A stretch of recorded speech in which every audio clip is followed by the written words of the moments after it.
Hello student, Katiyar education में आपका स्वागत है। पिछली वीडियो में हमने पढ़ा था कि किस प्रकार से कवि ने चंद्रगहना गांव से निकलकर के वो खेत की एक मेड़ पर बैठे हुए हैं और वहां के प्रकृति का वर्णन देख रहे हैं। और वो बैठे हुए सोचते भी हैं कि नगरों के चहल पहल या शहर में चहल पहल, भीड़ भाड़ और शोर से भरे जीवन में कितना स्वार्थ है, पारस्परिक प्रेम की कमी है। उस नगर जीवन की तुलना में प्रकृति का यह प्रेम से भरपूर शांत वातावरण मनुष्य के हृदय में प्रेम भाव और मधुर कल्पनाएं जगाने में अधिक समर्थ है। आज हम उसी के आगे से कविता पढ़ेंगे। और पैरों के तले है एक पोखर, उठ रही उसमें लहरियां, नील तल में जो उगी है घास भूरी। कवि वर्णन कर रहे हैं कि एक छोटे तालाब के जल में उठने वाली लहरों से घास में भी हलचल हो रही है। आपने देखा होगा कई बार जब तालाब का स्थिर पानी होता है तो उसके नीचे एक हरे हरे रंग की घास भी उग जाती है। जल के नीचे हरे रंग की घास उगती है। जब ऊपर का पानी लहराते हुए या पानी लहराता है तो उस पानी के हलचल से वो जो घास होती है वो भी लहराती हुई दिखाई देती है और ऐसा लग रहा है जैसे वह भी जल के साथ लहरा रही है। कौन सी? जो जल के नीचे या तालाब के नीचे जो घास उगी हुई। और नील तल में जो उगी है घास भूरी, भूरे रंग की जो घास होती है वो पानी के लहराने से वो भी हिलती हुई दिखाई देती है और ऐसा लग रहा है ले रही है वह लहरियां और वो ऐसा लग रहा है कि वो भी लहरा रही है। एक चांदी का बड़ा सा गोल खंबा, आंख को है चमक काता, है कई पत्थर किनारे पी रहे चुपचाप मानी। और जैसे ही चांदी का एक बड़ा सा गोल खंबा हो पानी में, वह इतना चमक रहा है कि उसकी ओर देखने से आंखें चौंधिया रही हैं। जब सूर्य की किरणें उस पानी पर पड़ती हैं तो गोल खंबा के समान वो सूर्य दिखाई देता है और उसकी चमक इतनी ज्यादा होती है कि जैसे ही उसकी आंख से उसकी तरफ देखते हैं तो आंखें भी चौंधिया जाती हैं। और है कई पत्थर किनारे पी रहे चुपचाप पानी, उस तालाब के किनारे कई पत्थर पड़े हुए हैं। उन्हें देखकर ऐसा प्रतीत होता है कि मानो ये पत्थर रूपी पशु प्यासे हों।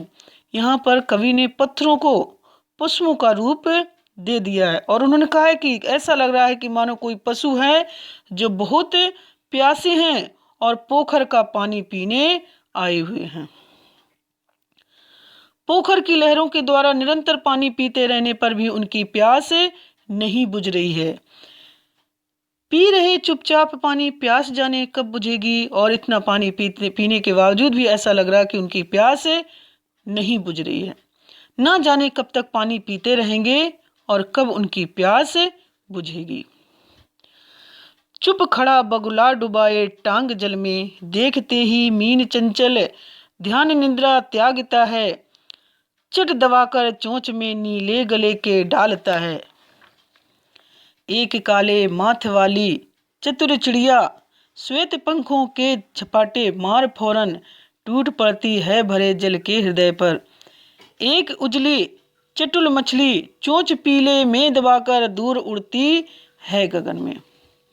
मीन कहा गया है यहाँ मछली के लिए। चंचल माने तेज गति से चलने वाली चिड़िया, ध्यान निद्रा माने ध्यान रूपी नींद, चट माने शीघ्र ही, श्वेत माने सफेद, जल के हृदय पर यानी कि पानी की सतह पर, चटुल चटुल माने फुर्तीली, गगन गगन माने आकाश।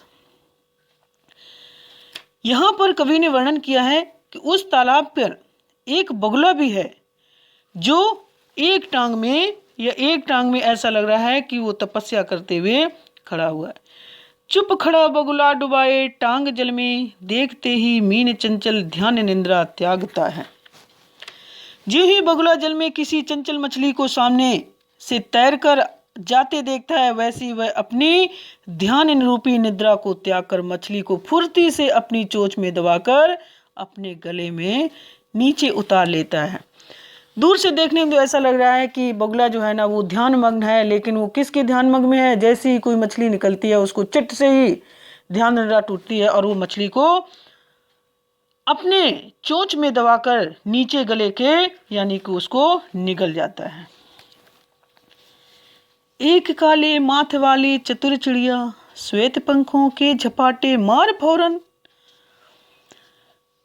एक काले माथे वाली चिड़िया या काले रंग के जो माथा उसका काला है, वो चतुर चिड़िया अपने सफेद पंखों की सहायता से झपट्टा मारकर तालाब के जल पर गिरती है। टूट पड़ती भरे जल के हृदय पर एक उजली चटुल मछली चोंच पीले में दबाकर दूर उड़ती है गगन में। और पानी में तैरती हुई मछली को अपनी पीली चोंच में दबाकर दूर आकाश में उड़ जाती है। यानी कि बगुला ध्यान मग्न में रहता है, उसको भी खा जाता है, मछली को निगल जाता है, और एक ऊपर ही चिड़िया भी उड़ रही होती है और वो भी निशाना साधे हुए, और जैसे ही मछली ऊपर आती है वह उस पर झपट्टा मारकर अपनी पीली चोंच में दबाकर दूर आकाश में उड़ जाती है। और यहीं से भूमि ऊंची है जहां से रेल की पटरी गई है, ट्रेन का टाइम नहीं है, मैं यहाँ स्वच्छंद हूँ जाना नहीं है। स्वच्छंद कहा गया है मुक्त, यानी आजाद, मनमौजी।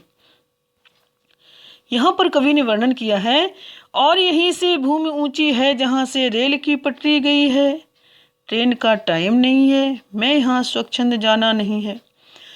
कवि यहाँ पर कहते हैं कि जिस स्थान पर मैं बैठा हुआ हूँ वहाँ सामने रेल की पटरी बिछी हुई है, यानी कि चंद्रगहना नामक गांव है, वहाँ जिस जगह पर वो बैठा है वहाँ पर रेल की पटरी बिछी हुई है। कवि जानता है कि वहाँ से अभी किसी गाड़ी के गुजरने का समय नहीं है, वह वहाँ से जाने की जल्दी में भी नहीं है। जब इच्छा होगी चले जाएंगे, मन मर्जी है, वह अपनी इच्छा अनुसार स्वतंत्र है, अर्थात उसको अभी कहीं जाने की जरूरत नहीं है, और वो पूर्ण रूप से प्रकृति का वर्णन या प्रकृति का दृश्य या प्रकृति का आनंद ले रहे हैं। धन्यवाद।